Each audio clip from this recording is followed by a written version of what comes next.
今天的视频灵感呢，真的要多亏了我姐。最近她在收拾家里，和我吐槽说家里一堆当初她觉得超实用的东西，现在全部都在吃灰。这些东西不但没给她生活带来便利，还要头疼的去想着该如何处理它们，真的是爱眼又爱空间。今天这期视频就来聊一聊这些看上去完美，实际完全用不上的家居用品。如果你家里也有正在吃灰用不上的物品，不妨在视频下方留言，我来收集一下你们的回复，说不定以后我会定期拍这一系列的主题视频。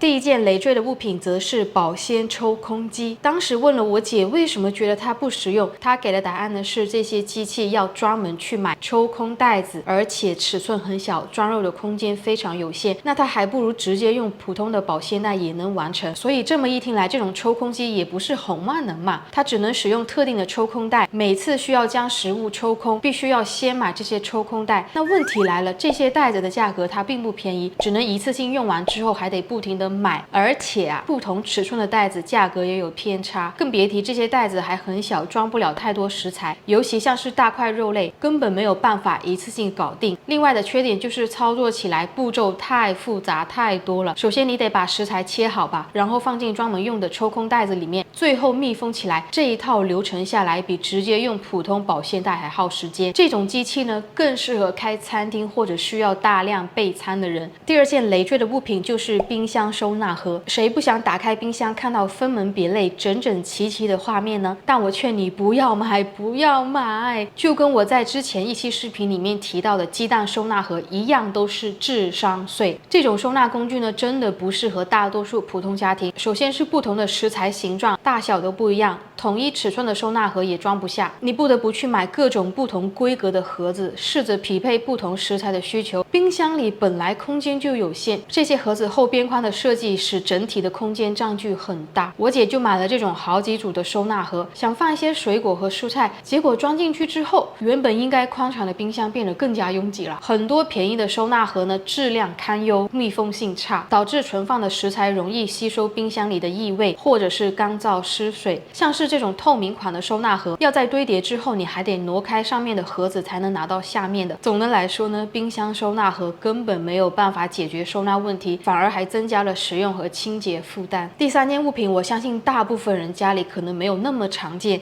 那就是垃圾压缩袋。乍一听它是个非常高大上的家用设备，我也第一次见到这种专门用来压缩垃圾的机器。起因呢是我姐在买这个房子的时候，上一任屋主留下来的，还是直接嵌在厨房里的柜子下面，就是这样高科技拉满的设备，我姐一次都没碰过。垃圾压缩机顾名思义就是用来将垃圾压缩成更小体积的一种设备，它的原理呢是通过对垃圾施加压力，将垃圾压缩成块状，以此减少垃圾袋的占用空间。这种垃圾压缩机并不兼容普通垃圾袋，它也是必须要你去买专用的压缩袋，袋子的价格也是比普通垃圾袋还要贵。其次，压缩机虽然能把垃圾压缩成小体积，但你在压缩完后的垃圾并不会因此减少气味，反而会因为存放时间更长，气味会变得更浓。对于大部分普通家庭来说，垃圾每天随手扔掉就好。在大部分美国的公寓里面呢，每个楼道都有 trash room， 每天就随手将垃圾往里面的滑道口扔下去就好。第五件物品也是收纳神器的一种，那就是布艺的收纳盒。家里虽然买了几个布艺收纳盒是来收纳平时2个孩子的玩具，但是我姐还是劝说这种收纳盒尽量不要买，因为布艺收纳盒它的最大问题之一就是它不透明，你看不到里面装了什么东西，每次你想找东西的时候就像是在开盲盒，要一个个打开方找。那相比之下呢，透明的塑料或者是亚克力收纳盒可以一目了然。再来呢，就是布艺盒子呢是很容易变形的，虽然它轻便，但也因为缺乏支撑结构，一旦你放入比较重的物品之后，就很容易变形甚至塌陷，整个美观度就下降了。因为它通常都是没有分隔的格子，如果你把很多多小物品放在里面，最后你想找某个具体的物品呢，你需要一个个翻找，一个个往里面去掏，给你一种它很能装的错觉，你就会将它填满，也会导致物品叠加在一起，拿取也非常的不方便。这第6件物品呢，就是便携小型的榨汁机。有多少人买过呢？它曾经一度被吹得很神，特别是那些主打健康生活的广告，还有那种2合1的组合，体积小巧，人人都想买一个放在家里或者带去办公室。但是我告诉你，它真的是一个很失败的发明。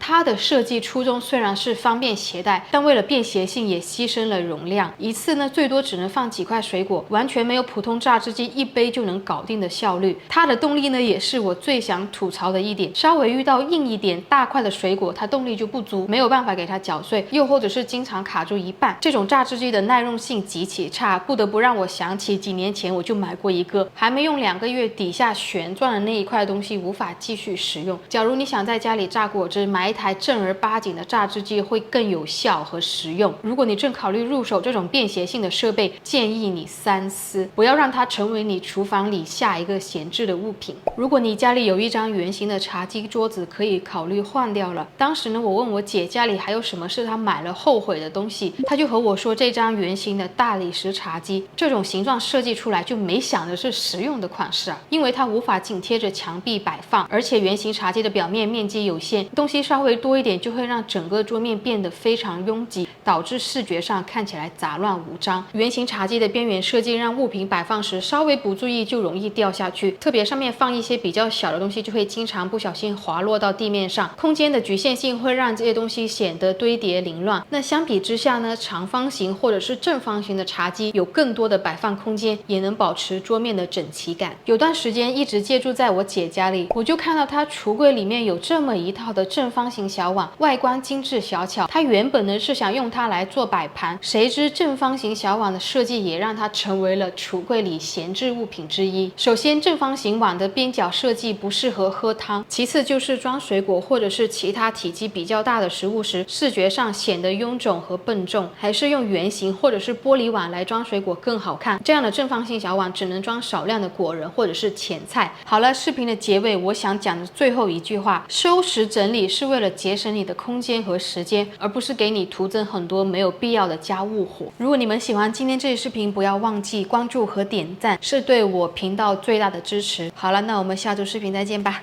拜拜。